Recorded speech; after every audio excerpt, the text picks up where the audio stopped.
And when you hear that music, you know that the next thing coming up is something good. I love that song. I love that music. You know, we don't ask people, how are you? We ask them to tell us something good. And I am thrilled today to welcome my friend, my client, this woman in leadership, Mary Beth. Welcome to the show. Please tell me something good.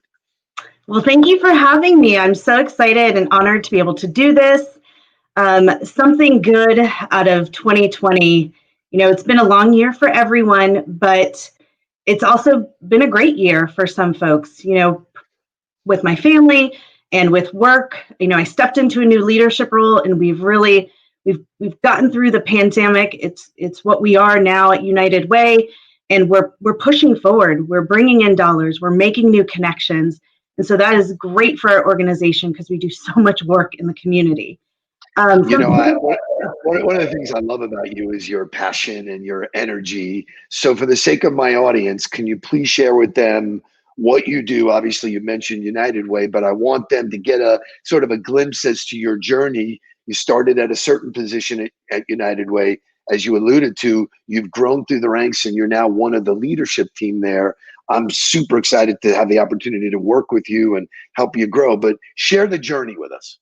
Sure. I'll actually kind of start at the beginning. I started in philanthropy over 15 years ago when I kind of fell into it. And I believe that for most folks in philanthropy, that's typically how their journey starts, is you kind of fall into it, but then you fall in love with it. And so I couldn't picture doing anything else. And if I was going to be in sales, I really wanted it to be targeted to helping others, to helping better our community. And so my journey began. I worked for the ARC in Broward County. I moved to Florida Atlantic University, where I worked in development there and was there for 8 years. And then I had a baby and I wanted to take a shift in career. And I found a position at United Way that I thought fit perfectly for me. It was a family first organization. It was a people first organization. And so I took the role overseeing our affinity groups, our Women United, our Next Gens, and my journey just grew from there. I have an amazing CEO who has been a role model for me, Kathleen Cannon. She's amazing. And she has worked with me through the ranks to becoming director of women's philanthropy. And just a year ago, of course, just got my PhD. I get promoted to vice president of major gifts. We start a whole new department, and then a pandemic hit. So I was definitely thrust into a senior leadership role at the craziest of times, but we've definitely come through it really well. And I'm in the middle of rebuilding a team and, you know, already bringing in new dollars, making those connections. And I'm just excited to end this year on a high note and start the next one on a higher note. So you make a distinction, which I think is worth pointing out. And I don't think everybody in philanthropy really gets this, but you connected philanthropy, raising dollars, to sales. Right. It's every bit of business. One of the things I love about Kathleen, and I agree with you, she is a phenomenal CEO. I'm blessed to know her and work with her. And she's just all about family first and getting better. But she runs a business. The business happens to be raising dollars instead of selling a service or a particular trinket. So talk to me about how you made that connection, because that I find really rare.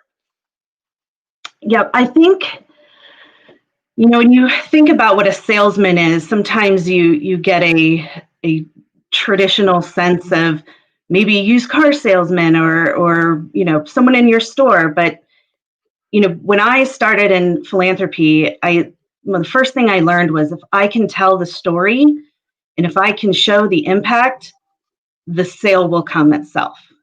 And so over the years, it's taken time to refine and understand having those conversations with donors who can give those 5, 6, 7-figure gifts. And how do you tell that story? How do you show them?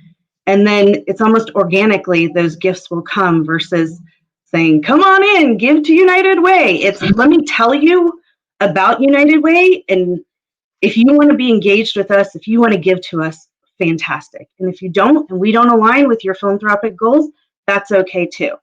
But it's really for us is storytelling and showing the impact that we're making in the community. So as a career sales professional, it's all about storytelling, telling the story to yourself, telling the story to your team, telling the story externally. I love that. So before it gets away from us, because today's you are part of Women in Sales and Leadership Week, I absolutely want to cover that. But before we get away from it, can you tell us in your words the United Way story? Because I'm involved. I'm very, very philanthropic, but I don't think a lot of people really get who United Way is and what they do. So let's hear it from your perspective. Sure. United Way is actually a global organization, and our philosophy across the line, our mission across the line is we fight for the health, education, and financial stability of every person in our community. That is the mission statement for every United Way, but it looks very different in communities. So our community looks different from Miami-Dade, Palm Beach, or in another state. And so what we are able to do, and this is really what sold me about United Way and why I truly think we are one of the best organizations out there, is we have the ability and the resources to dive deep into the issues in our community on a local, countywide, statewide, and nationwide, so that we're able to make impact right here and on a grander scale. We do research on all of our communities, and we produce what's called an ALICE report, which stands for Asset Limited, Income Constrained, but Employed. And so with that report, we are able to target very specific areas of need. And that's how we decide where our funding goes. So the dollars that come in, if there are programs that are in the community already that could help solve some of these local issues, we will work with them to fund these programs. And then if a program doesn't exist, we create one, like our Mission United, like our Reading Pals. We're really filling in the gaps to help make an impact. But what I love most and what I'm so impressed with is that we have a seat when it comes to policy change. We have a seat at a local level, state level, and national level, because we do have such a wide spread of United Ways. So when we can shift our policy on a state level, that means your dollars go from helping the community to shifting an entire state. And then once we start solving these problems, we can now pinpoint dollars in other spaces so that we can start solving those problems. And again, that's why I feel like this organization is so amazing, and it every day impresses me with what we do. So it's interesting because you and I obviously have the opportunity to work together, and you are not easily impressed. So when I hear you say that, and when I hear you talk about your team that way, I know that it's genuine. So I'll switch gears. And by the way, that was probably the best description of United Way that I have heard since I've been involved. And one of the challenges I always bring up is people just don't get it. Right. That was, local dollars, staying local, taking care of real need in our communities. I don't know anybody who has the scope that you guys have and the depth that you guys have. But what I want to talk about this week, which is so relevant, is you work for a female leader, right? Which in and of itself, female CEOs, the numbers are not dramatically big. And then you yourself are stepping into a leadership role. So not only do you work for a leader, you are being a female leader to your team. So I was hoping that you could address sort of your perspective of what it's like working for a female CEO, and then address what challenges and what things you have in stepping into the role. Because I think, and I can say this without any hesitation, that you have done an amazing job just digesting the opportunity and turning it into something winning. So I want your perspective. Sure. Working for Kathleen has been incredible. I'll be almost 6 years at United Way. And when I was looking into the organization, she really stood out as a leader, someone who is passionate, someone who is a people-first person. And I couldn't wait to work with her. And she's been so inspiring over the past 6 years, so uplifting, so encouraging, and she's entrusted so much to me that it makes me just want to work harder for her. And when I was thinking about this, what we were going to talk about today, it hit me, the aha moment was, I've spent a long time trying to get to the senior level of leadership, but now I am hopefully inspiring other women behind me. So I'm still looking to my inspiration, but now as I step into this role, there's others behind me that I need to encourage, that I want to pull up, that it's my responsibility now to be that person, to be that Kathleen Cannon, to encourage and push people to be bigger and better with what they're doing. I'm so glad you went there, because the world is made up of role models, and whether it be athletes or business people or entrepreneurs or philanthropists, people look at them and try and emulate the good they do and how they do what they do. So, you're fortunate to work with somebody who's well respected in the community. The words you use to describe her are magnificent. I only hope people speak about me in that fashion. But I want you to talk about, what are the struggles that you've faced, and maybe there are none, although I know that the research I've done, people that report to a female leader have a much harder time accepting that discipline and that leadership. I've seen it happen all over the place, and there are others in the marketplace that I've had this conversation with, where people don't react well to a female leader, thinking maybe she's not as worthy, number one. And number two is, you're a mother and you have many other roles that you're playing at the same time that don't necessarily fall into the lap of a male CEO, because they're, by nature, it was always, you go do this and I'll go do this. So I was hoping you could touch on, especially now during COVID, parenting, schooling, all of the things that fall into female role models. Yes. Oh, where to begin? Great? So fortunately, working in philanthropy, you tend to have a more dominant female employee base. And if you were to look at the senior staff at our United Way, we're diverse and we are very much the dominant on females. So when I first came into this role, I was welcomed with open arms, but even the males on our team I had worked with for so long, and also encouraging. So I feel fortunate to be in a space that people were pulling me up, people were helping me, wanted to see me succeed. But I've been in other spaces where that wasn't the case. And again, this is a reason why I've stayed at United Way. These are amazing, knowledgeable professionals who are also there for each other. So it's been an interesting year. And I have to say, you've been a huge part of pushing me forward, because being a new senior staff and taking on a leadership, I've managed before, but I've never led like this before.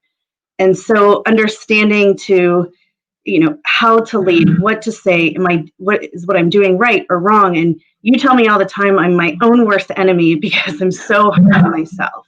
So I'm working on all of that. How can I be the best leader? How can I remove the barriers for my team? And how can I help them push forward?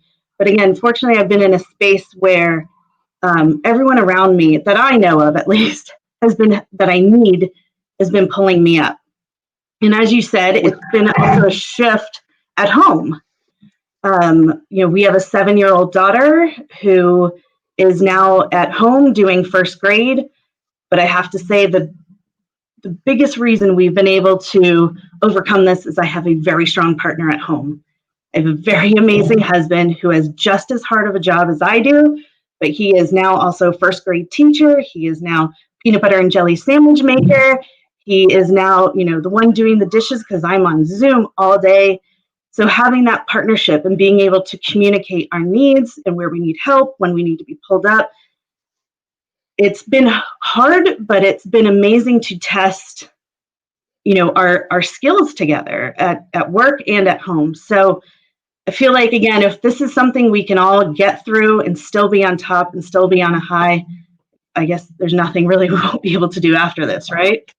It's amazing. I mean, I preach all the time that nobody's an island. I don't care. The most successful people understand that they have the right team around them. Certainly Kathleen has done that. You're building that. it mirrors itself at home. So, I view you as somebody very successful, very driven, a pleasure to work with. You're an amazing student. And in a lot of the huddles that we talk about this. You either are coachable or you're not, and you are extremely coachable. You take good and bad from me the same way, because you know the intent. But I was hoping you could focus on, what do you think? We're looking at you. What are the keys to success for you? You've been successful. I view you as uber successful. What are the keys to success for you? What drives you? Keys to success, and this is something I think you tell me on every session I do, is if I have confidence in me and I believe in what I'm doing, that's going to force my team to be confident, and they're going to want to follow, and they're going to want to engage, and they're going to want to step up.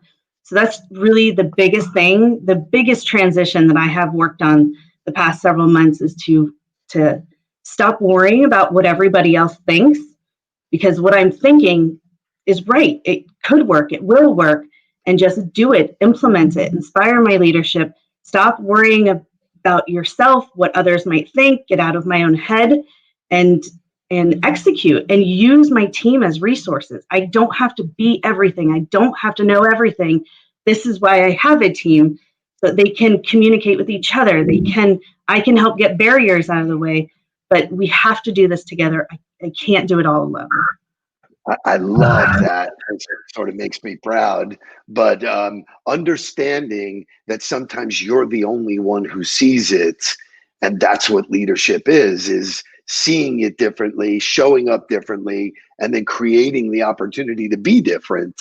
Right. So when I present an idea, people laugh at me, I'm almost happy about it. It's like, okay, that gives me confidence that not everybody sees it. So in our final minute or so, can you share with our audience who are watching this, who should be contacting you to have a conversation about United Way? Give us sort of the profile or the people, because this gets out to a lot of people, gets shared a lot. So let's get definitive about what opportunity looks like for you and who should be calling you. Sure. People that should call me are people who want to begin or continue a philanthropic journey. That's what this is. It's giving back to your community, giving back with your dollars, it's giving back with your time, it's understanding the issues in your community. It's about engaging with like-minded individuals. It's about connecting with others in your community that think and feel the same way that you do. It's a mutually beneficial relationship with our donors and our organization. So if you have a company that you want to be more engaged in the community, if you want to be more engaged in the community, let us know. Let us give the opportunity to tell our story and see if it aligns with what you want to do. I love it. I love it. I love it. I love it. Could you share your contact info?